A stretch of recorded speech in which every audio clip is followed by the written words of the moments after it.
Arab Emirates for the COP28. To give us a sense of the visit and what's in store, we have the privilege of having with us Foreign Secretary Sir Shri Vinay Quatra. Also joining us on the dais, Shri Aseem Mahajan, Joint Secretary, looking after Gulf Division in the Ministry. Sir, may I hand over the floor to you? Thank you very much, and good morning, everyone. As you all know, Honorable Prime Minister will be traveling to Dubai later this evening to attend the World Climate Action Summit, which is the high-level segment of the 28th Conference of Parties, COP28, to the UNFCCC, that is United Nations Framework Convention on Climate Change. Departing later this evening, will be attending the summit events tomorrow, 1st of December, before returning to India later tomorrow evening.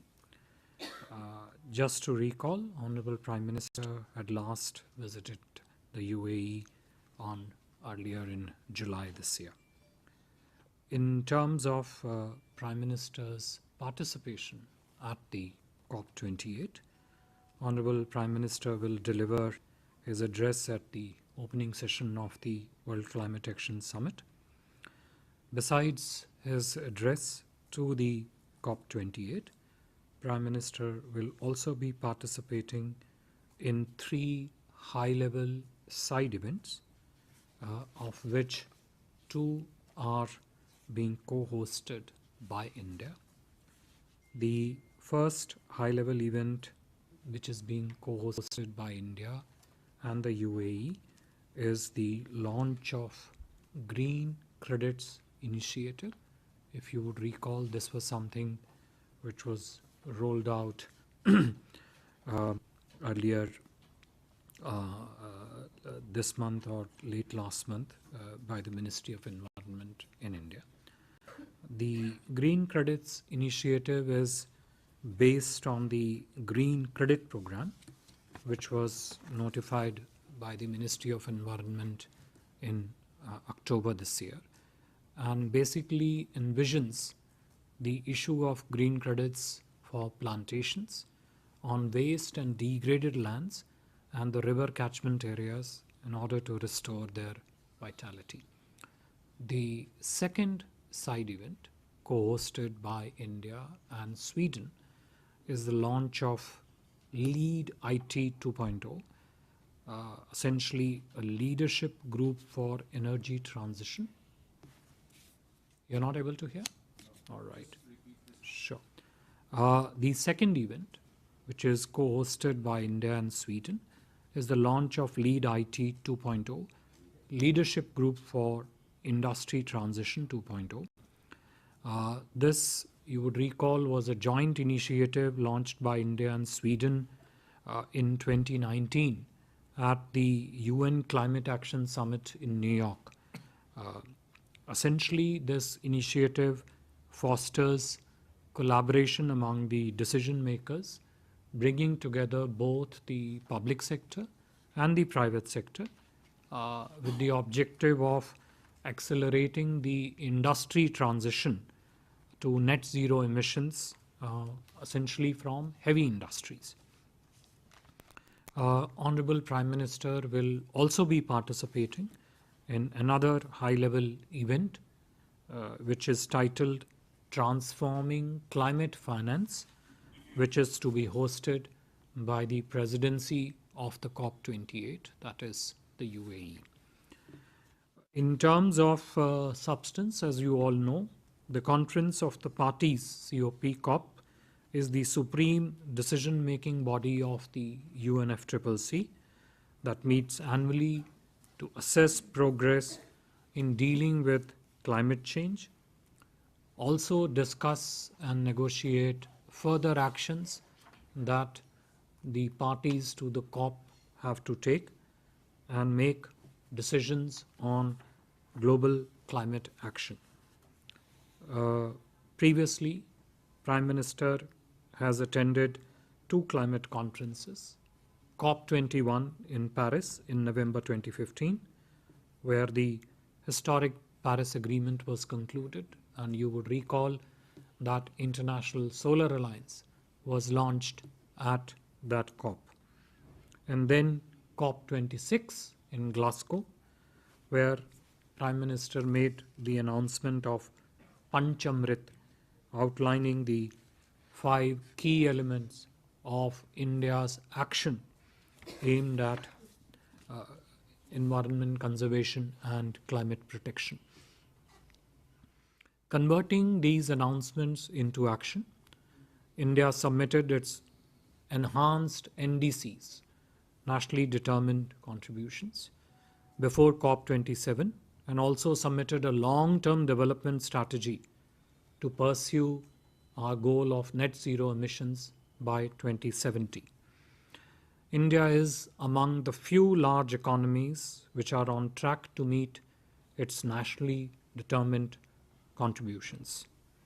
Also noteworthy that in recent years, under the vision and personal guidance of Honorable Prime Minister, India has taken a leadership role in shaping the global agenda on climate and environment, including through focusing on this issue in the 2 Voice of Global South Summit organized by India, first in January this year and most recently the one earlier this month. India's approach to climate action is deeply rooted in our civilizational ethos and is reflected foremost in our contributions and our ambitious and effective national policies, especially those which are aimed at economic development, energy, health, and nutrition. We have also been pioneering and in the forefront in taking global initiatives in fighting climate change and its impacts. These initiatives include, as I just said, launch of International Solar Alliance in COP15, and the alliance has now grown to be a truly international framework. Coalition for Disaster Resilient Infrastructure is another such global initiative.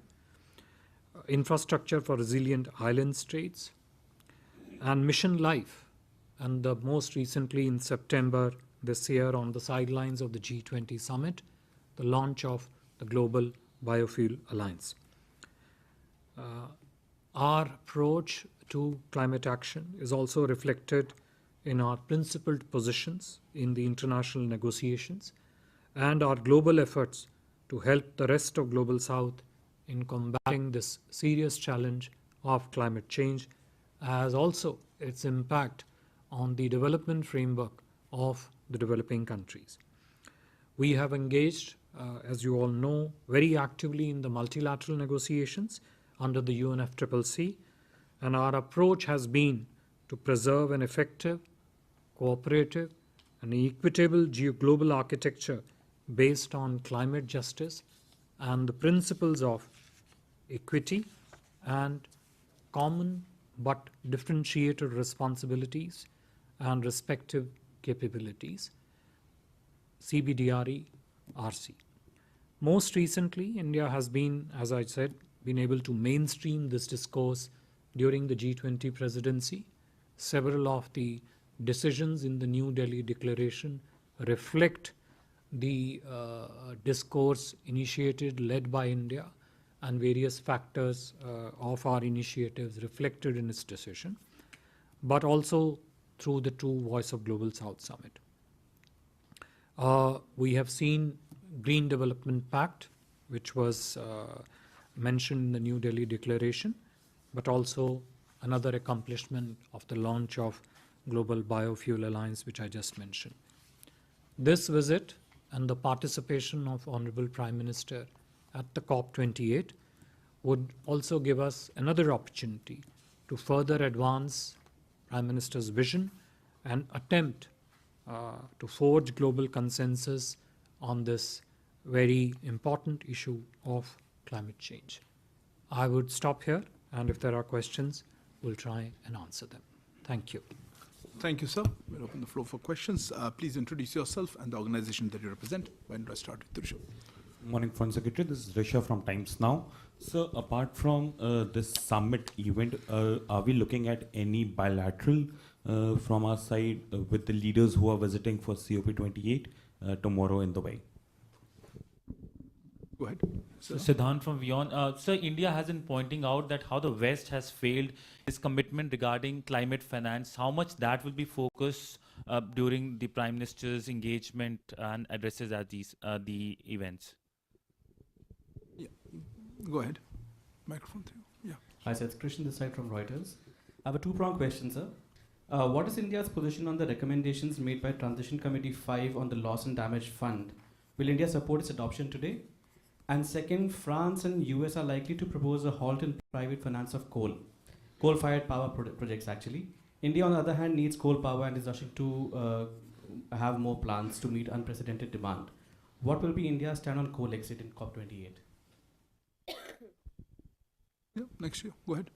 So, Dhairya Maheshwari, Sputnik India. My question is on, there was a recent UN report which called for intensifying the GHG emission cuts. So, does India support the developed countries advancing their GHG emission timelines, which are 2050 at present? Thank you, sir. Okay. If not, we'll take this round of questions. I would also, before handing over the floor to some of these are prejudging not just the visit but the discussions in COP, particularly Christian, to your comments or even the other ones. There's a process. People are going there for 2 weeks to negotiate various important documents, but I will let Foreign Secretary ask. Okay. Thank you very much. On the question of bilaterals, yes, Honorable Prime Minister will have a set of bilateral meetings with many of his counterparts. We will keep you briefed about those meetings and the discussions that take place during those meetings as they progress. With regard to the focus on climate finance, and some of it is perhaps in a way linked partly, not necessarily entirely, to the question on the loss and damage fund, which was asked by Reuters. Look, one of the key objectives for us, and we all know this, this has always been our clear perspective and priority, that climate finance and also climate technology is a very, very crucial segment of all the global efforts in addressing this challenge of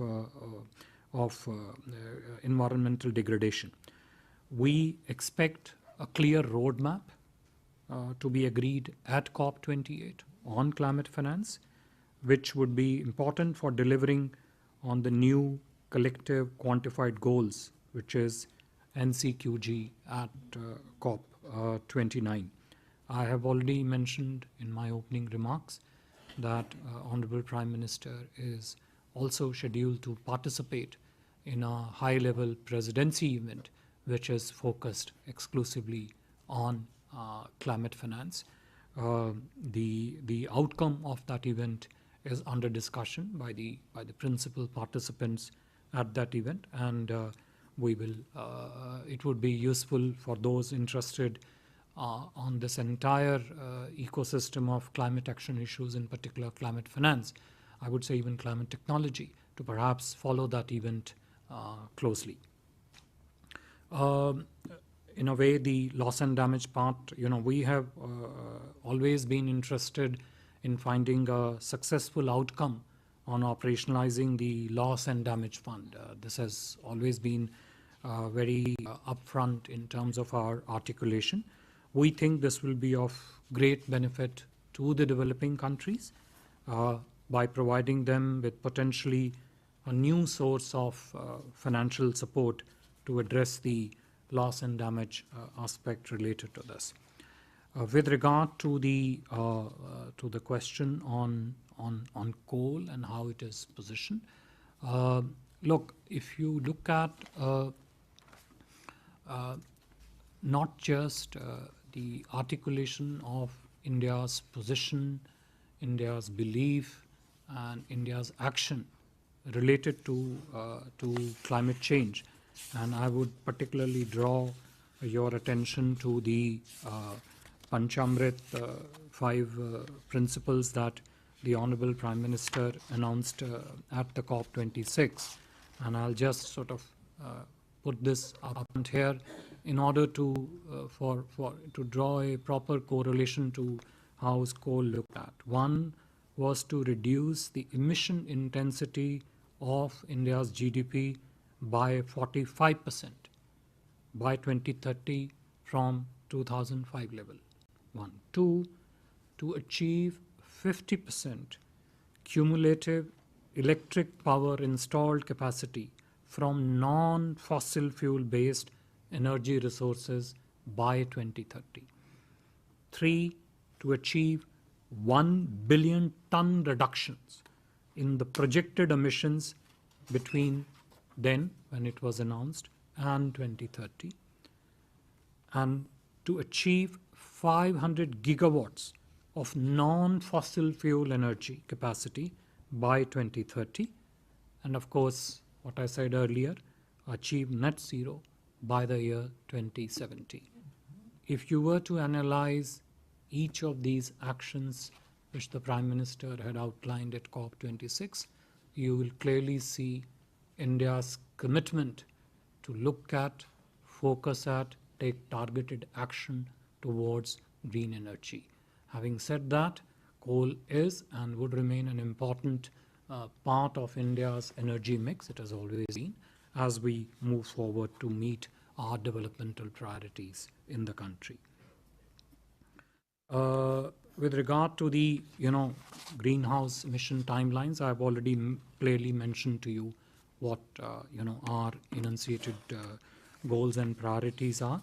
I would essentially mention one more point here, which is important to keep in mind, which is related to the how the question of emission timelines gets linked to the nationally determined contributions. As I said, we are among the very few major economies that is well on its track to complete its obligated NDCs. In fact, I'm sure you would, if you follow this closely, you would know we had announced upgraded NDCs last year, and I'm very happy to say that we are now well on our way even to meet those upgraded NDC targets which we had announced last year. So we are among the major few economies which is well on its way to meet NDC. We are proactive in taking practical climate action measures and basing them on a very firm conceptual understanding and a very firm belief that our development has to be green development, while at the same time it also should triangulate well with your own development priorities in the country. Thank you, sir.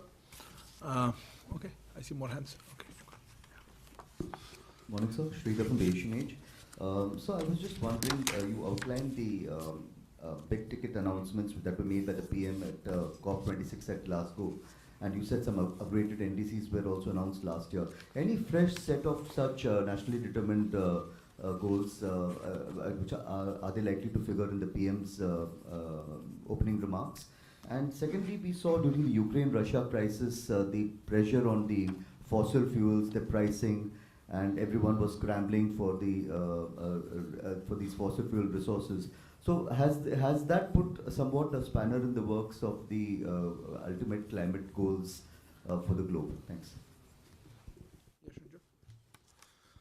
So, first of all, climate financing, developed countries had promised $10 billion.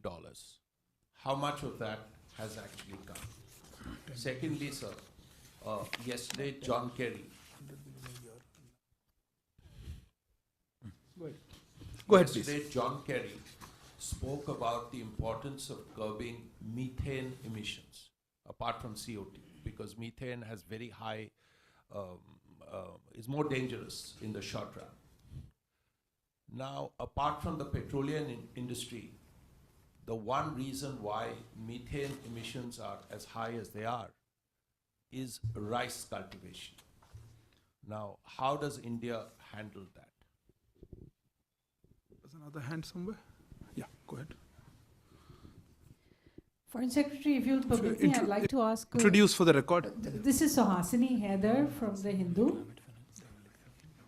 Foreign Secretary, if you'll permit me, since this will be the first visit the Prime Minister will take abroad after this indictment has come out in the United States, I'd like to ask, will the high-level inquiry announced by the Ministry of External Affairs yesterday now include allegations from Canada about Indian involvement in a plot to kill a Canadian national, a Khalistani separatist?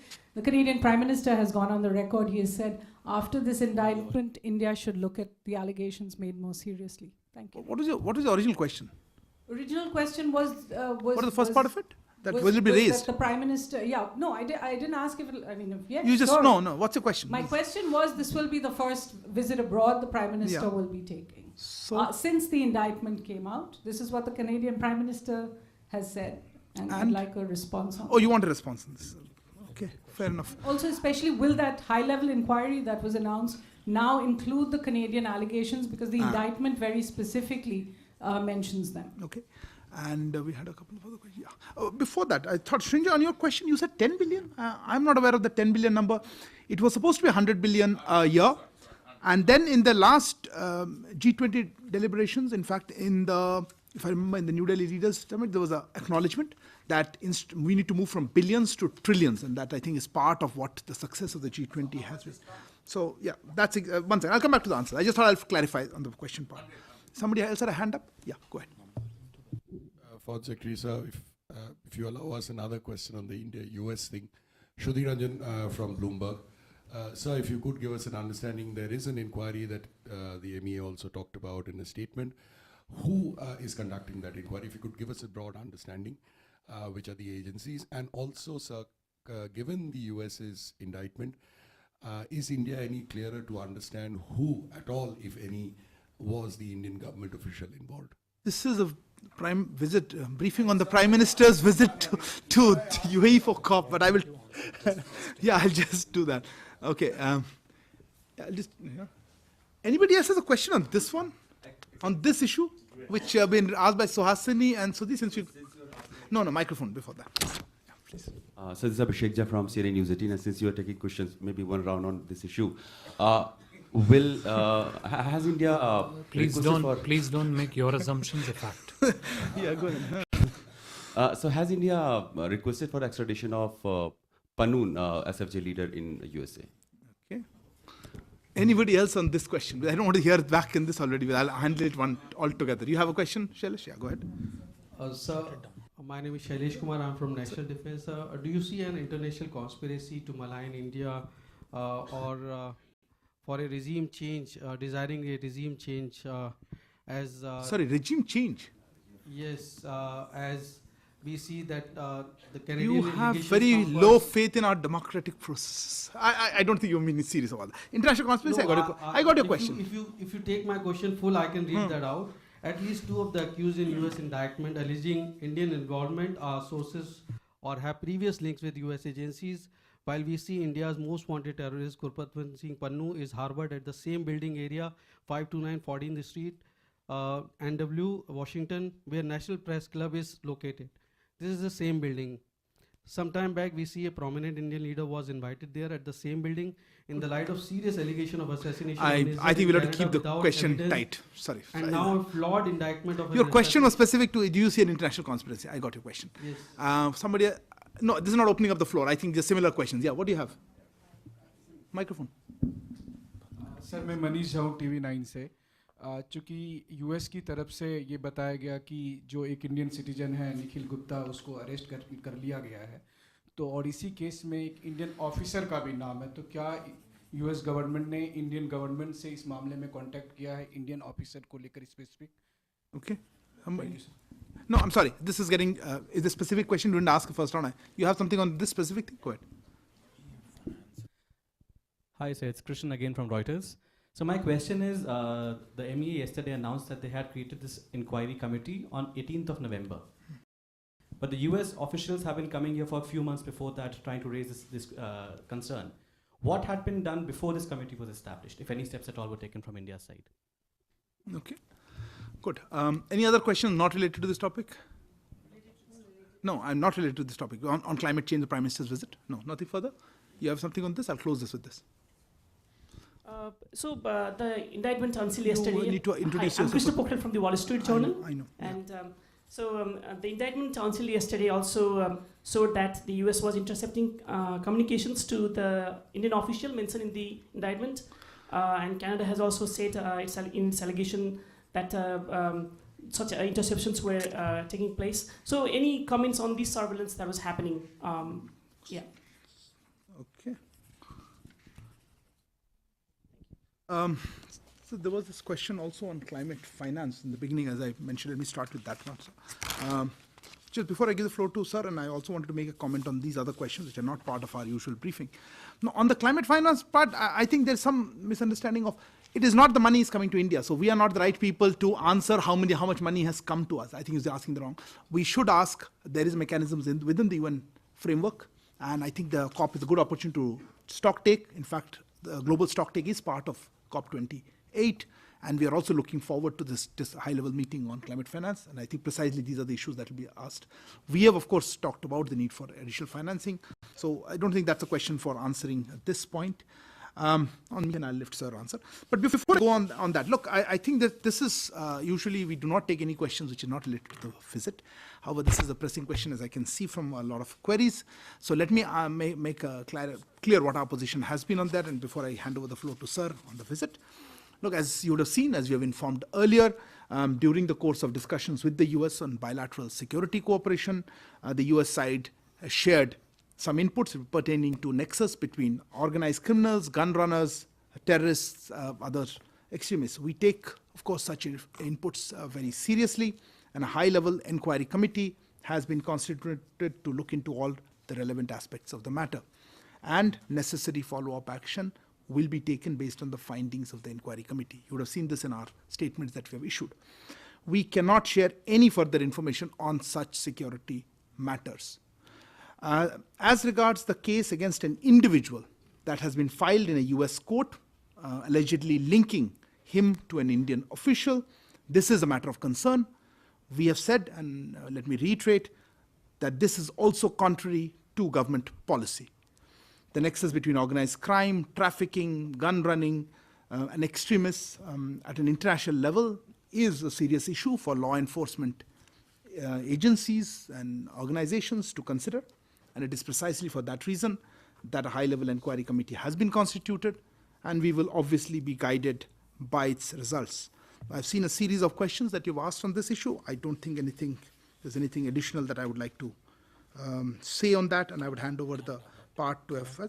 And there's also a query on Canada. On the issue of Canada, insofar as Canada is concerned, we have said that they have consistently given space to anti-India extremists and violence, and that is actually the heart of the issue. Our diplomatic representatives in Canada have borne the brunt of this. So we expect the government of Canada to live up to its obligations under the Vienna Convention on Diplomatic Relations. We have also seen interference by Canadian diplomats in our internal affairs. We've said this from this podium, and that is obviously unacceptable. So I think that covers the query sir has correctly said about Canada. I will now hand over to sir.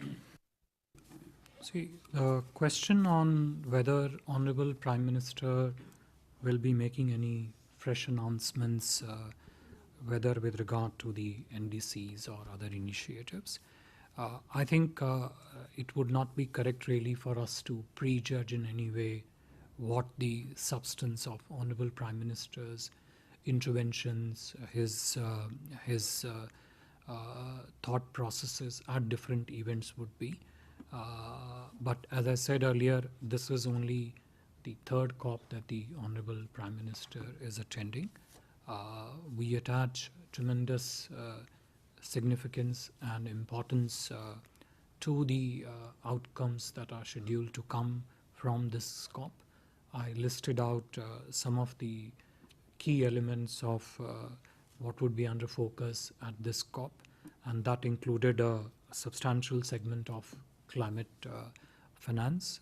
As I said, the specific figures is one part, but the point of principle and translating that principles into availability of climate finance, but also climate technology, so that the developing countries can actually move forward, move aggressively forward to take climate action is important. So I think it would not be correct for us to really, but as and when it comes out, you will see what Honorable Prime Minister has to say on these various subjects. With regard to your reference to pricing of the fossil fuel as a derivative of the Russia-Ukraine conflict, which you mentioned, I think it's a larger issue of essentially the energy transition into a green energy transition. And I think COP28 would essentially be focusing on various elements of that. So when I talked about we participating in LEAD IT2, essentially it is an initiative which brings together the governments and the private sector to see how the heavy industries, which may be causing additional pollution, could then be addressed in a manner that the products of those industries are more green in that sense. So obviously that part would focus on shifting to a form of energy which is greener than the usual. Even in case of fossil fuel, although I'm not an expert, but it is an understanding that fossil fuel production also can undergo a certain process of greening in terms of the process steps that are used for the production of particular fossil fuel. So the challenge of climate change is intrinsically linked to such actions, and these actions, as I said, are referred to through our own NDCs. And as I said, we have submitted our upgraded NDCs last year, which we are well on course to assume that. I don't think I would like to get into the specifics of which specific gases get produced through which specific action. You mentioned to one particular aspect of methane production under the rice cultivation. I think those are questions that are best left to the experts and the relevant departments to answer. But suffice it to say that irrespective of which domain that we talk about in terms of climate action, our effort is to focus on doing our development which is green, while absolutely being mindful and acutely conscious of our own developmental priorities in this space. The other questions relating to non-COP28 issues have already been answered. Thank you. Unless there are any further questions, we will close. You had some follow-up to this, something? Microphone? So that November 18 committee that was the committee that was formed on November 18, do you plan to make its findings public at any time? I specifically said that's all we could say because of the security matter. We do not discuss such security matters publicly. I'm sorry, what do you have? No, because you've referred to drug runners and gun runners and extremists, but yes, the indictment is about an Indian government official. No, the indictment is not about Indian government official. I'm sorry, just check. CC1, as is named, is supposed to be in the service of the very Indian clearly, official. let me reiterate what we said. As regards the case... So are you saying the inputs don't As regards the case... Are you talking about the legal case? I'm talking about the legal case and the inputs that you say on the basis the of inputs, I cannot share anything further. We made it very clear. As regards the legal case which you are basing, we have said that the individual filed in a US court.